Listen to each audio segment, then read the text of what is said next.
Assalamualaikum warahmatullahi wabarakatuh. Di sini saya dari kelompok 8 yang beranggotakan saya sendiri Dinda Firahayuning Tias dan rekan saya Ananda Sinta Dewi dan Ovi Silawati. Di sini kami akan menjelaskan hasil diskusi kami dalam mata kuliah metode penelitian kualitatif. Untuk materi pertama akan disampaikan oleh Ovi Silawati dan akan diteruskan oleh Ananda Sinta Dewi. Dipersilahkan.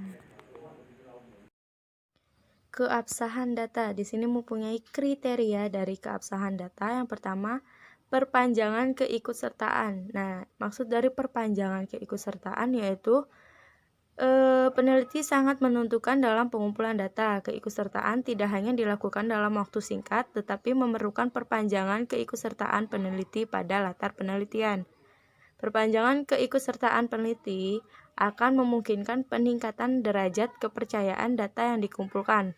Hal tersebut penting karena peneliti kualitatif berorientasi pada situasi, sehingga dengan perpanjangan keikutsertaan dapat memastikan apakah konteks itu dipahami dan dihayati.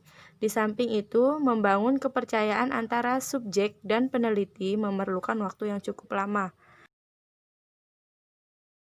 2. Ketekunan pengamatan. Ketekunan pengamatan ini mempunyai maksud untuk menentukan ciri-ciri dan unsur-unsur dalam situasi yang sangat relevan dengan persoalan atau isu yang sedang dicari dan kemungkinan memutuskan diri pada hal-hal tersebut secara rinci. Dengan kata lain, jika perpanjangan keikutsertaan menyediakan lingkup, maka ketekunan pengamatan menyediakan kedalaman. 3. Triangulasi. Triangulasi adalah teknik pemeriksaan keabahan data yang memanfaatkan sesuatu yang lain di luar data itu untuk keperluan pengecekan atau sebagai pembandingan terhadap data itu.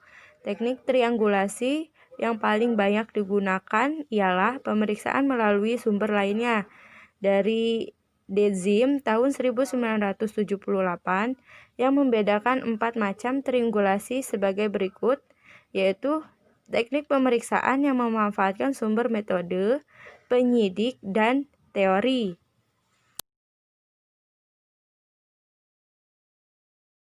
A. Triangulasi dengan sumber berarti membandingkan dan mengecek balik derajat kepercayaan suatu informasi yang diperoleh melalui waktu dan alat berbeda dalam metode kualitatif Patton 1987. Hal tersebut dapat dipercayai melalui 1. Membandingkan data hasil pengamatan dengan data hasil wawancara. 2. Membandingkan apa yang dikatakan orang di depan umum dengan apa yang dikatakan secara pribadi. 3. Membandingkan apa yang dikatakan orang-orang tentang situasi penelitian dengan apa yang dikatakan sepanjang waktu.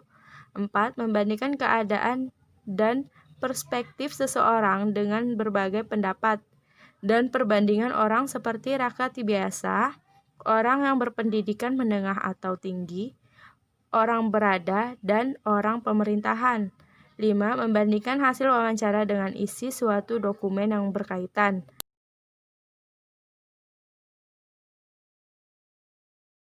B.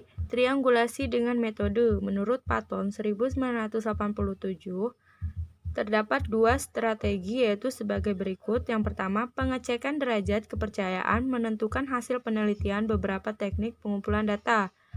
2. Pengecekan derajat kepercayaan beberapa sumber data dengan metode yang sama. C. Triangulasi dengan penyidik, yaitu dengan jalan memanfaatkan peneliti atau pengamat lainnya untuk keperluan pengecekan kembali derajat kepercayaan data. Pemanfaatan pengamatan lainnya membantu mengurangi kemencengan dalam pengumpulan data. D. Triangulasi dengan teori. Menurut Liskon dan Guba 1981, berdasarkan anggapan bahwa fakta tertentu tidak diperiksa derajat kepercayaannya dengan 1 atau lebih teori, pihak lain Paston juga berpendapat yaitu bahwa hasil itu dapat dilakukan dan hal itu dinamakan penjelasan banding. 4. Pemeriksaan sejawat melalui diskusi. Teknik ini dilakukan dengan cara mengekspos hasil sementara atau hasil akhir yang diperoleh dalam bentuk diskusi analitik dengan rekan-rekan sejawat. Adapun maksudnya adalah sebagai berikut. Yang A, untuk membentuk agar peneliti tetap mempertahankan sikap terbuka dan kejujuran dalam diskusi analitik tersebut, kemencengan peneliti disingkap dan pengertian mendalam ditelah yang menantinya menjadi dasar bagi klarifikasi penafsiran. Yang B, diskusi dengan teman sejawat memberikan kesempatan awal yang baik untuk menjajaki dan menguji hipotesis yang muncul dari pemikiran peneliti. Ada kemungkinan hipotesis yang muncul dalam benak peneliti sudah dapat dikonfirmasikan. Tetapi dalam diskusi analitik ini mungkin sekali terdapat perungkap segi-segi lainnya justru membongkar pemikiran peneliti. 5. Analisis kasus negatif. Teknik analisis kasus negatif dilakukan dengan jalan pengumpulan contoh dan kasus yang tidak sesuai dengan pola dan kecenderungan informasi yang telah dikumpulkan dan digunakan sebagai bahan pembanding. Kasus negatif digunakan sebagai kasus negatif untuk menjelaskan hipotesis alternatif sebagai upaya meningkatkan argumentasi penemuan. 6. Kecukupan referensial. Kecukupan referensial mula-mula diusulkan oleh Eisner pada tahun 1975 dalam Lincoln dan Guba sebagai alat untuk menampung dan menyesuaikan dengan kritik tertulis untuk keperluan evaluasi. Film atau videotape dapat digunakan sebagai alat perekam pada saat senggang dapat dimanfaatkan untuk membandingkan hasil yang diperoleh dengan kritik yang terkumpul. Jadi bahan-bahan yang tercatat dan terekam dapat digunakan sebagai patokan untuk menguji suatu diadakan analisis dan penafsiran data. 7. Pengecekan anggota. Pengecekan dengan anggota yang terlibat dalam proses pengumpulan data sangat penting dalam memeriksa derajat kepercayaan.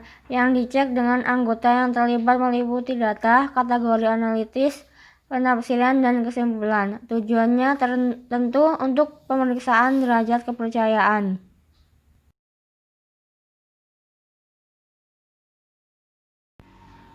Berbagai teknik pemeriksaan keabsahan data. Ada 4 kriteria yang digunakan, yaitu 1. Derajat kepercayaan, credibility.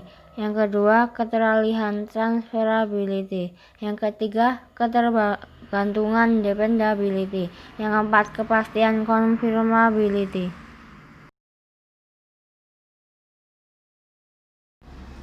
1. Derajat kepercayaan, credibility. Kriterium ini berfungsi yang pertama, melaksanakan inquiry sedemikian rupa sehingga tingkat kepercayaan penemuannya dapat tercapai. Kedua, mempertunjukkan derajat kepercayaan hasil-hasil penemuan dengan jalan pembuktian oleh peneliti pada kenyataan ganda yang sedang diteliti.